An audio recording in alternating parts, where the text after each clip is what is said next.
C'è troppa corruzione nelle regioni, è necessario sospendere le autonomie. Difficile immaginare un'uscita che su questo tema potesse aumentare la tensione nel governo più di quella postata su Facebook dal deputato del Movimento 5 Stelle Luigi Gallo. Nato a Prato ma residente a Torre del Greco, Gallo è anche presidente della Commissione Cultura della Camera dei Deputati. Le inchieste che hanno riguardato diverse regioni italiane, ha scritto, rappresentano un monito grande come un grattacielo a chi vuole consegnare più autonomie alle regioni, più soldi e più poteri verso chi, lo dicono tutte le inchieste, è più vulnerabile alle pressioni di affaristi, di mafie e di criminalità. In un momento cruciale nell'iter di approvazione dell'autonomia del Veneto, il posto di Gallo è rimbalzato da Roma a Venezia scatenando le reazioni dei consiglieri regionali. Durissimo il capogruppo della Lega Nicola Finco.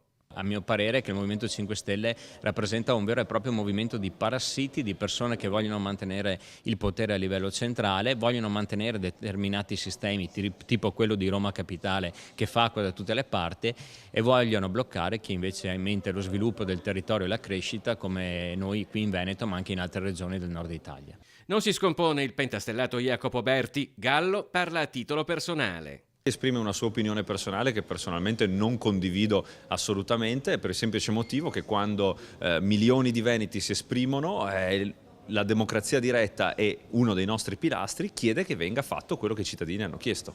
La vera questione, aggiunge Berti, non è la questione autonomia, ma quella che una volta si chiamava questione morale. Se vogliamo dire che lo strumento dell'autonomia rende tutti onesti, vuol dire che allora in Sicilia sono i più onesti del mondo, visto che hanno l'autonomia più spinta. Il tema invece è un tema di rispetto delle regole e di legalità. Fortissimo bisogno ne abbiamo anche qui in Veneto, dopo i casi del Mose e del crack delle banche venete. Chi osserva da fuori il dibattito tra Lega e 5 Stelle, come il Partito Democratico, non ha dubbi riguardo a questo dibattito. Il Trentino ha l'autonomia da 40 anni e non c'è nessun legame con la corruzione. Ci sono regioni del sud che non ce l'hanno, l'autonomia, e c'è la corruzione. Non c'è nessun legame tra autonomia regionale e corruzione. Ci sono tante chiacchiere per non andare a un confronto vero su quella che è l'architettura dello Stato e su quelle che possono essere le competenze che vengono gestite dalle singole regioni.